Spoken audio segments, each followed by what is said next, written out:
E aí galera, tudo bem com vocês? Aqui é o Matheus, sou professor de História, e a gente está fazendo essa viagem pelos conteúdos para que você possa se preparar aí para a prova que você vai fazer, tá? Nós acabamos de sair então da Idade Média, né? Estamos entrando agora numa idade, numa circunstância...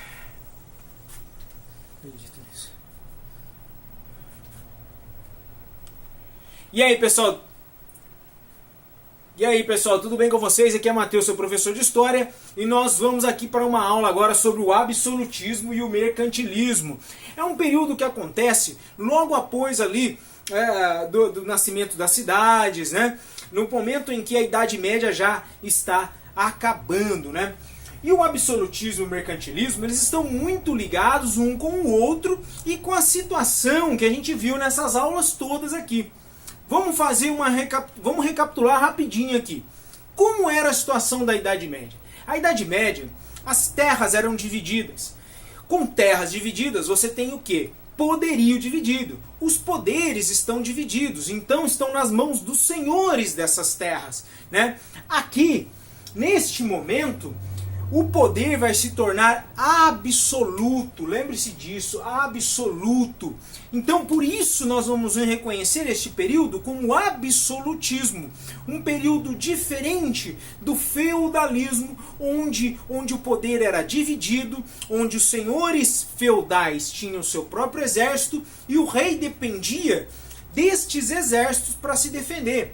Os senhores defendiam a sua terra, né? E quando um deles e o rei precisavam, eles eram convocados para defender todo o país. Então, este absolutismo é o que nós vamos ver agora. E esse absolutismo está muito ligado ao mercantilismo. Se você é um menino esperto, uma menina esperta, já percebeu que tem uma palavra aqui que você conhece. Mercado. Exatamente. Este mercado vai crescendo, vai evoluindo. Lembra que a gente estudou lá, tem a aula de cruzadas. Quando as cruzadas acontecem, o comércio entre Oriente e Europa e Ocidente, né, começa a aumentar.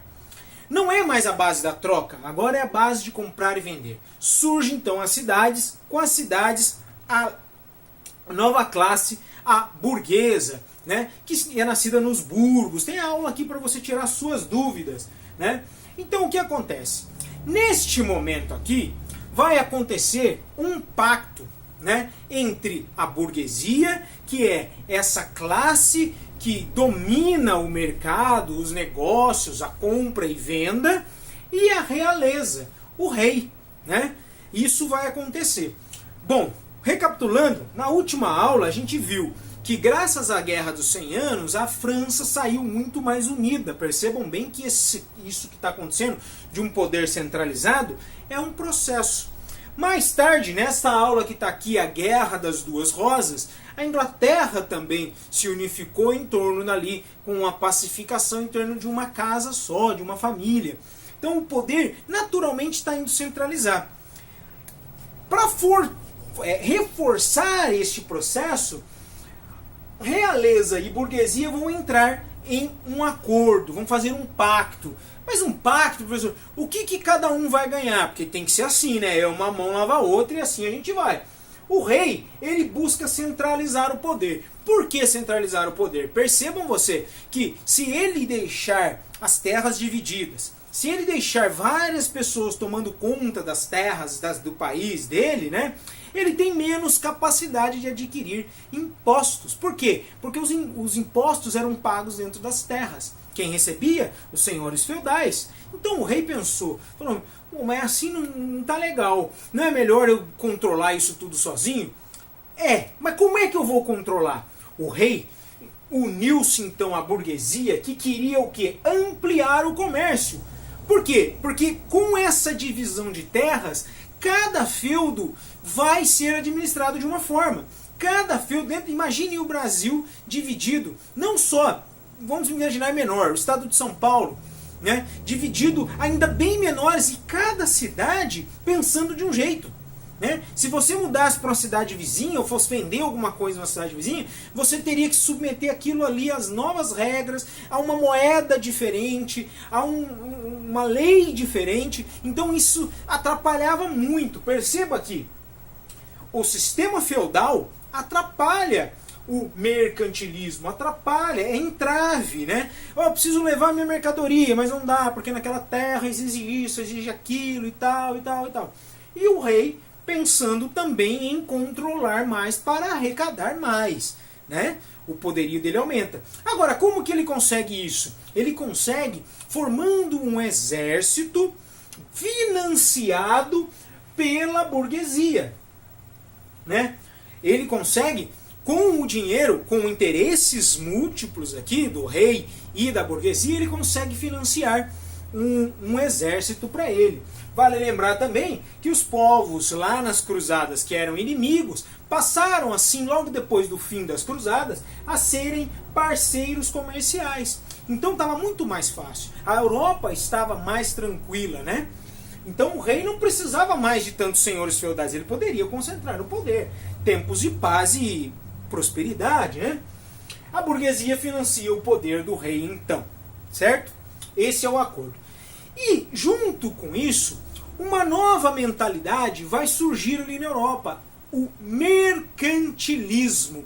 E o mercantilismo, turma, ele tem coisas, tem traços, tem características que são bem presentes até hoje. Se eu falar aqui, quando a gente for tratar, você vai entender aí. O mercantilismo, ele tem algumas características. Por exemplo, o metalismo e o fortalecimento do rei, né? Lembra que a gente viu isso? Com o dinheiro que é arrecadado no país todo, o rei se fortalece. E aqui vai se criar uma mentalidade por parte do rei de arrecadar muita metal precioso. Por isso o metalismo, né? Vai juntar muito ouro, muita prata, tudo que ele conseguir adquirir, ele vai botar para dentro do cofre, né? Então por isso o metalismo. E o rei se fortalece. Agora, tá bom. E agora? O rei já está lá e a burguesia tem agora esse livre acesso dentro do país. Agora eu vou explicar uma coisa para vocês. Se um vendedor da Inglaterra quisesse vender, fosse vender sapatos, e o sapato dele custasse 50, o exemplo, tá? 50 reais para vender ali na Inglaterra. Ele estava vendendo de boa. Aí aparece um vendedor vindo da França. E o sapato dele custa só 30. Você que está lá, um cidadão inglês, vai falar, vou comprar o de 30, lógico, para economizar, um cara esperto, né? Não vou ficar comprando de 50 só porque é meu. Eu vou no que eu consigo comprar. Só que o rei tinha um pacto com a burguesia. Então como que o rei protegia isso? O burguês falava assim, pô, vem uns caras de fora, vende mais barato, me arrebenta, né? Então o rei fez o quê? Ele tomou medidas protecionistas. O que são medidas protecionistas? Ele taxava. O que ele taxava? Ele cobrava imposto desse novo sapato que entrava da França. Quando o sapato chegava aqui, ou melhor, lá na Inglaterra, este sapato custaria 60 reais. Então o que era mais vantajoso? Comprar o dali mesmo. Então essa era uma manobra para favorecer a burguesia, os comerciantes do lugar. Tá bom? Então, e a outra característica aqui do mercantilismo, deste momento de boom aqui, é o colonialismo, o pacto colonial. Né? O pacto colonial é aquilo que você vê nas aulas do descobrimento do Brasil, né? Da chegada dos portugueses aqui, quando o Brasil só poderia fazer negócio com Portugal. Entra de novo a forma de ganhar bastante. Por quê? Vamos explicar para vocês o que é esse pacto colonial de forma rápida. Uma colônia está aqui, produz madeira, tem madeira lá abundante. A sua metrópole pega a madeira lá, tá? Tem muita madeira aqui, né, na colônia. E a metrópole vem aqui, vamos ver, Portugal, vem aqui e quer comprar do Brasil a madeira e paga 20 conto para nós, certo? Mas aí, tá bom, vai, 20 conto, pelo menos melhor do que nada, né? Muitas vezes foi nada. Aí o que acontece? Vem uns caras da Holanda e falam assim, ó, essa madeira aí, Brasil, madeira bonita, hein? Jeitosa, dá pra fazer uns negócios diferentes aí, bonitão mesmo. Eu vou pagar 50 nas suas madeiras. Aí o Brasil fala, agora sim Portugal vai ver uma coisa, né? Eu vou vender por 50, eu vou ganhar bastante também. Portugal vai fazer isso, ora pois, vai vender nada. não vai a vender nada. Por quê? Porque não poderíamos vender. Não poderíamos vender. Este é o pacto colonial. Não poderíamos fazer negócio a não ser com a nossa própria colônia. Este é o pacto colonial. Percebam que tudo isso está visando um lucro maior, né? Uma proteção dali para você arrecadar muito metal precioso, vender bastante e enriquecer aqui, né? A balança comercial favorável. Pessoal, o que é balança comercial favorável? De forma simples para vocês, tá bom? Imaginem a Inglaterra. Vamos imaginar a Inglaterra, ela vende um monte de coisa todo ano. E no final do ano, eu vou fazer uma continha simples para você entender, tá bom? Ela arrecadou 100 reais, tá bom? Ela vendeu lá e juntou 100 reais. Só que a Inglaterra também não produz tudo, ela comprou algumas coisas de fora, certo? Toda a conta dela para comprar as coisas deu 70. Então perceba que ela vendeu 100 e gastou 70, sobraram 30 para ela. Isso é favorável. Percebam qual é a balança comercial favorável. A ideia é vender mais do que você precisar comprar, lucrar mais do que ficar pagando conta. Percebam que esses são critérios e características que até hoje a gente tem, né? Se a gente quiser um dinheirinho sobrando, a gente precisa gastar menos do que a gente ganha, né? Ou ganhar mais para gastar. Então, aqui isso era muito forte. Percebam que a balança comercial favorável, ela está aqui nessas características. Protecionismo, né? Lembra do sapato? Aqui ele vai proteger o comerciante local e em contrapartida vai lucrar mais do que ele vai comprar, porque ninguém vai querer comprar um sapato de fora pagando tanto imposto. Então você vai ter que gastar menos para comprar, né? E o pacto colonial, com certeza, né? Porque lembra, só pode vender a 20, só pode vender a 20. Por quê? Porque a metrópole lucra muito. Se ela compra preço de banana e vende bem caro, ela está lucrando, a balança dela está só entrando dinheiro. E aqui é um pouquinho que sai. Eu dou qualquer coisa para os brasileiros lá, eles me dão umas madeiras, tá tudo certo. Então percebam, pacto colonial, balança comercial favorável, protecionismo, característica metalismo, muita moeda ali juntando, muito metal precioso, tá? E tudo isso fortalece a figura do rei e a figura dos burgueses. Agora, pessoal, isso é uma forma de pensar a sociedade. Agora, alguma forma de pensar a sociedade se permanece só pela violência, no caso do rei que montava exércitos com o apoio da burguesia? Sim, mas não. Não por muito tempo. Então o que aconteceu? Surgiram pensadores para legitimar, para dar aval, para dizer isso mesmo, tá certo, para explicar por que era importante o absolutismo, por que o rei tinha que mandar mesmo. Então começaram a surgir esses tipos de pensadores que iam identificar essa ideia como verdade. Eu vou listar algum para vocês aqui, tá? Legitimação filosófica e teológica, Thomas Hobbes, O Leviatã. É um livro clássico, tá, pessoal? Onde ele diz o homem é o lobo do próprio homem. O que Thomas Hobbes está querendo dizer com isso? O Leviatã, pessoal, é um monstro, tá? O Leviatã é um monstro. Este monstro nada mais é do que a sociedade. A sociedade é um monstro. E ela sozinha, lembra que ele fala aqui, agora acabei de explicar, o homem é o lobo do próprio homem. Então, se não tiver quem vigie, ela se arrebenta. O homem destrói-se a si mesmo, destrói o outro. Então, por isso, percebam ali a informação. Sociedade sozinha está perdida. Ela precisa de alguém que governe, que olhe para as coisas, né? Que vê adiante, né, dela. Aqui, Nicolau Maquiavel, sabe aquela coisa, você foi maquiavélico, são aquelas jogadas que diz, é daqui que a gente tira aquela coisa assim, os fins justificam os meios. O que quer dizer isso, professor? Quer dizer que a finalidade, né, o importante é o que eu vou o importante eu vou resolver. Não interessa como eu vou resolver. É um problema que precisa ser resolvido. E daí tanto faz o jeito que eu vou resolver. Certo? Não sei. Mas era o que Nicolau Maquiavel pregava, né? para você entender mais ou menos o que está acontecendo aqui, é assim o que eles estão pregando, tá bom? É assim, por exemplo, você tem uma visão limitada.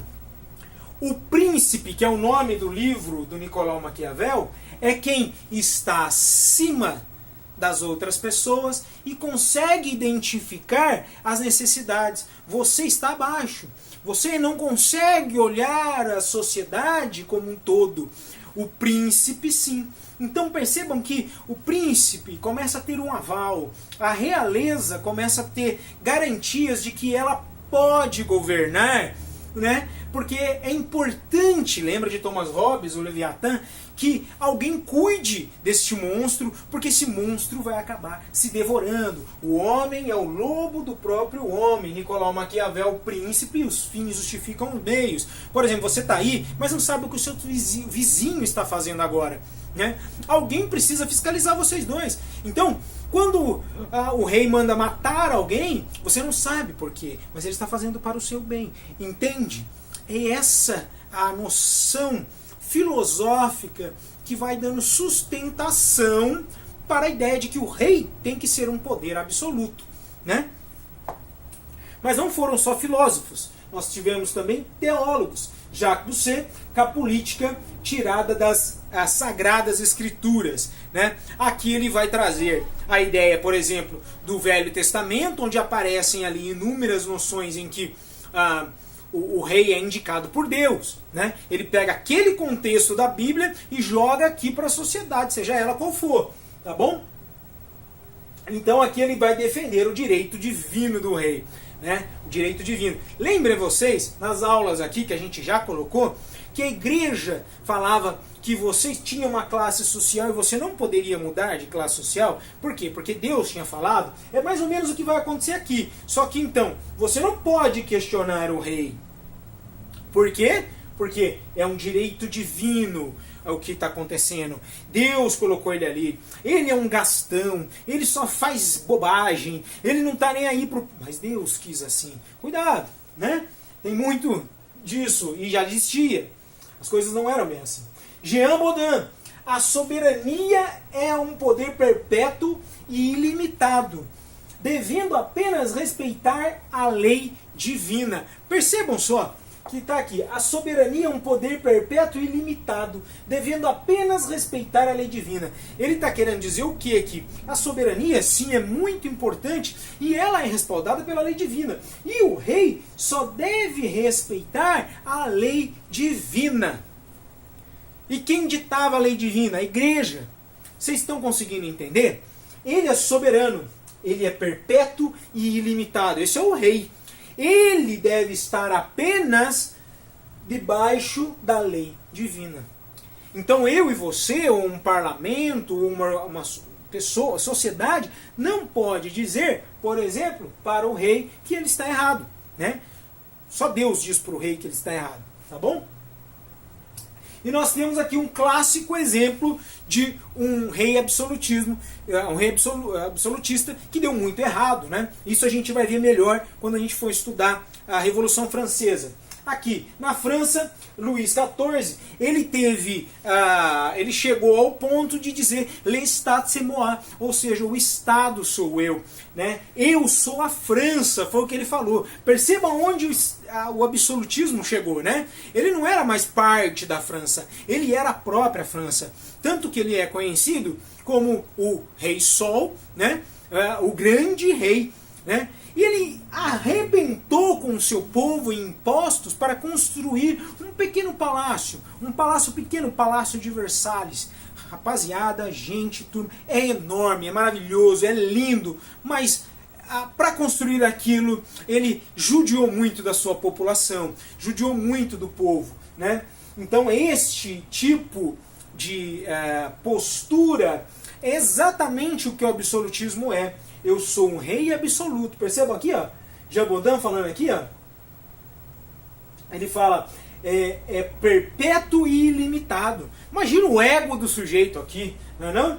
Então, percebam que as coisas acontecem juntas. O absolutismo e o mercantilismo nada mais são do que a realeza, o rei, tá? E a burguesia se juntando para conseguir resolver os seus problemas. O rei, em centralizar o poder e conseguir mais arrecadação, se torna mais forte, e a burguesia também, né? Arrecadando mais porque venderia mais, se terminava com os entraves, e assim ficaram, uma mão lava a outra. Lembra as leis aqui, ó, protecionismo, colonialismo, balança comercial favorável, pacto colonial, tudo isso o rei referendava ou apoiava a própria burguesia, tá? Legitimava ela. Aí depois a gente vai ver os pensadores que vão dar respaldo para esse modo de organização aqui, né, absolutista. Todos eles defendendo aqui, ó, o direito divino do rei. E na França, aonde o pessoal se suja mesmo, né? A porca se joga na lama e se arrebenta porque eles judiam demais da população. Aqui, contra esse absolutismo, vai entrar os pensadores iluministas, né? Eles vão contra este pensamento, dizendo que o poder concentrado ele gera problemas. Montesquieu, isso é um assunto para a próxima aula, Montesquieu, ele divide, então, ele faz a teoria de divisão dos três poderes, né? Porque todo homem que tem o poder tende a abusar dele. Então, aqui, a sociedade lá na Revolução Francesa, nos pensadores iluministas, começa a ir contra isso aqui, tá? Este excesso passa a ser questionado pelos iluministas. Acontecerá também, né, na Europa, com medo dos iluministas, né, que vão surgir déspotas esclarecidos. São assuntos para a próxima aula, mas eu vou explicar porque é bom para você. O déspota esclarecido, o que é? Ele mandava, ele era um poder centralizado, mas ele se fingia de iluminista. Não, realmente, a sociedade precisa de... Por quê? Estava com medo de, né, ser cortado da brincadeira. Então, pessoal, estudem, continuem, se inscrevam aí, dêem um curtir, compartilhem com seus colegas aí, tá bom? Um abraço, fiquem com Deus e até a próxima.